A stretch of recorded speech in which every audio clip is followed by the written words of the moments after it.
اگلا سوال یہ ہے کہ اگر غسل کرتے ہوئے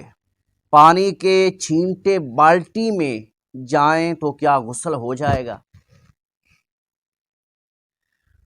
بعض اوقات بالٹی ہم بھر لیتے ہیں پانی کی، اس کے ساتھ غسل کرتے ہیں، تو اگر غسل کرتے ہوئے پانی کے چھینٹے بالٹی میں جائیں تو کیا غسل ہو جائے گا؟ جواب سماعت فرمائیے، عموماً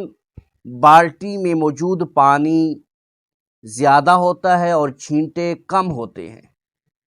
لہٰذا پانی مستعمل نہیں ہوگا اور اس سے غسل بھی ہو جائے گا، پانی مستعمل بھی نہیں ہوگا اور اس سے غسل بھی ہو جائے گا۔ ہاں البتہ جسم پر نجاست لگی ہو اور ناپاک چھینٹے بالٹی میں گئے تو اب سارا پانی ناپاک ہو جائے گا اور پھر اس سے غسل نہیں ہو سکتا۔ فتاوی فیض رسول میں ہے کہ غسل کرنے والے کے بدن یا کپڑے پر اگر کوئی نجاست حقیقیہ تھی اور اس کے پانی کی کوئی چھینٹ یا قطرہ کنویں میں گرا تو کل پانی ناپاک ہو جائے گا، ورنہ مستعمل بھی نہ ہوگا،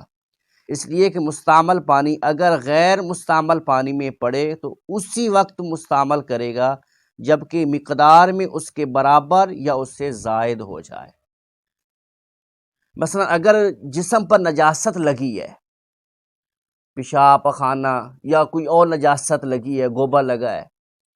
اگر اس کے چھینٹے اگر بالٹی میں پڑ جائیں تو پھر بالٹی والا پانی ناپاک ہو جائے گا، لیکن اگر ویسے غسل فرض ہے اور وہ غسل کر رہے ہیں تو اب وہ بندہ ناپاک تو ہے، کیونکہ غسل فرض ہے تو مطلب بندہ ناپاک ہے، لیکن یہ ناپاکی جو ہے اس کو نجاست حکمیہ کہتے ہیں۔ ایک ہوتی نجاست حقیقیہ اور ایک ہوتی نجاست حکمیہ۔ حقیقیہ سے مراد وہ ہوتی ہے کہ جو انسان کو نظر آتی ہے، جیسے پیشاب ہے، پخانہ ہے، گوبر ہے، ٹھیک ہے، یہ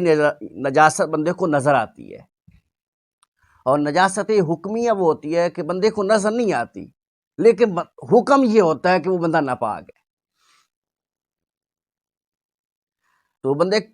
پر غسل فرض ہے اور وہ غسل کر رہا ہے، تو اگر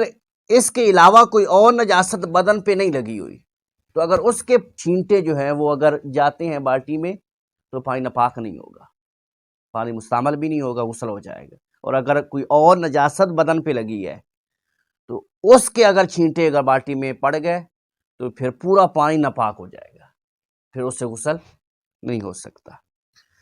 واللہ عالم ورسول عالم عز وجل، وصلی اللہ تعالی علیہ وآلہ وصحبہ وسلم۔